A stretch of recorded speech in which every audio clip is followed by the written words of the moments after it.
the Nick Bosa absence have an impact in that 49ers matchup against the Steelers?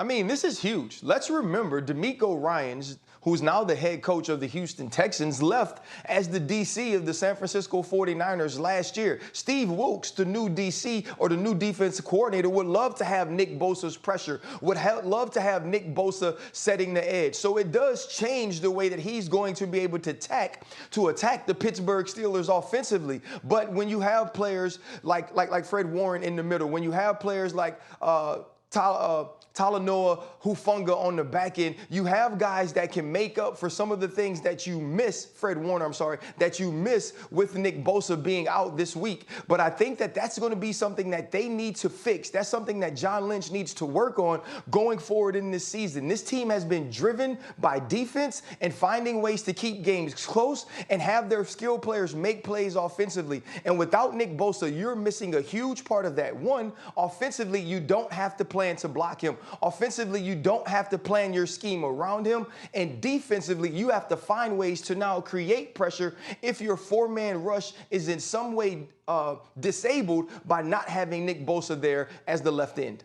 Dan, how do they pull off the upset? Yeah, Steelers. Like to RC's point, not having to block Bosa consistently is going to be really good for this offense. I think number one, George Pickens, their wide receiver. Get him away from Ward as much as possible, who's San Francisco's best cover corner, okay? So make sure that George Pickens, because we've talked about that this preseason, the connection that him and Kenny Pickett have. So get him away from Ward as much as possible.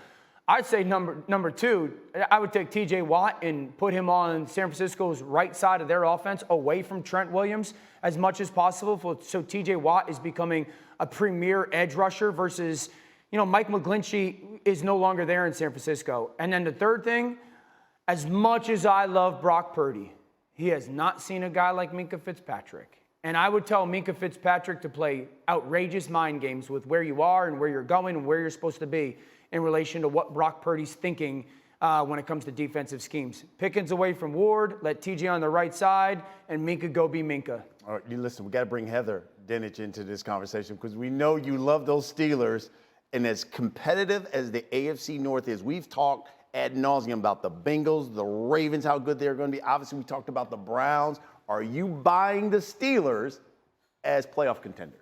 I am, and I know you have talked ad nauseum about those. You've been watching. I'm here to help you guys out a little bit with some Steelers love. Break the monotony a little bit. Yeah. Look, I mean, having watched these guys last year, there was a point where I had a paper bag over my head as a Steelers fan. It was hard, right? I played in Detroit. Whoa. This year should be better because we saw in those preseason games that they have an opportunity to have more explosive plays, to get that running game going. So when you couple the growth expected from Kenny Pickett in year 2 as a starter with, you're talking about George Pickens and his capabilities, to be able to put that all together, I think Matt Canada is going to have more options. He was limited in what he could do because of some of the personnel things that he had going on, especially with the offensive line. So I'm expecting bigger things. I will say Mike Tomlin was a heck of a coach last year to do what he did. And I think he'll even better with more talent and experience. It's funny. Everyone has kind of begged Pittsburgh to throw the ball downfield more, because the offense was so horizontal. I would say you should be a little horizontal versus San Francisco just because of the style of the defense that they play. I would want to kick the ball out to the perimeter a little bit, force them to tackle, maybe not let the pass rush, even without Bosa, to be really good. I still think you take some chances with Pickens one-on-one, but this is one of those games where I would kind of give some grace to Matt Canada, their offensive coordinator, sitting there saying, it's the first game of the year, still an elite defense. The weakness of how to attack San Francisco is to try to kick the ball out and make them run sideline to sideline. Easier said than done. But I think Pickens has to get a deep ball a quarter. I guess the question is, they've got the Lions. Everyone loves what the Lions have done and could be this season. Should the Chiefs be on upset alert, you think, Dan? Absolutely. Brad, the Chiefs were on upset alert if Chris Jones was playing in this game. That's how good this Lions football team is. You know how disrespectful it is to sit here and say, well, I don't think it's going to matter that much to Chris Jones? How disrespectful it is would it be to a Detroit football team? Chris Jones is in the conversation for one of the best dual-way defensive tackles can stop the run and can get after the quarterback. We're talking about a Detroit Lions offense that was top 5 in the NFL last year in yards per play, points per game, rush yards per game, pass yards per game, time in the pocket for the quarterback. Chris Jones makes this defense completely different. We love the athleticism on the back seven of Kansas City's defense. They don't get to be athletic unless Chris Jones is holding off offensive linemen. So I think because of the way that Detroit can control this game, it is going to be a high-scoring game. I expected them to give Kansas City everything they have.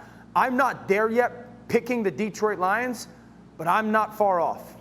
RC, what do you think? Should they be on upset alert?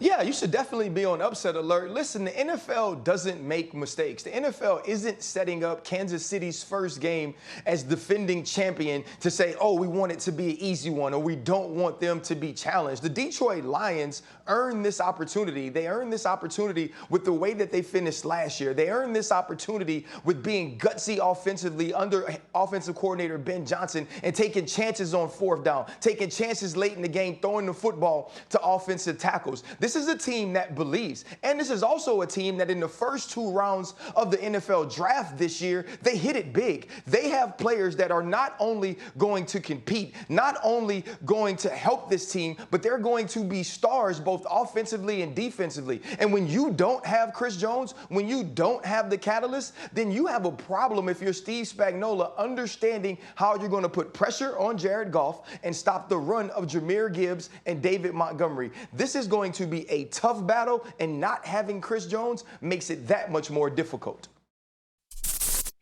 Thank you for watching ESPN on YouTube. For live streaming sports and premium content, subscribe to ESPN+.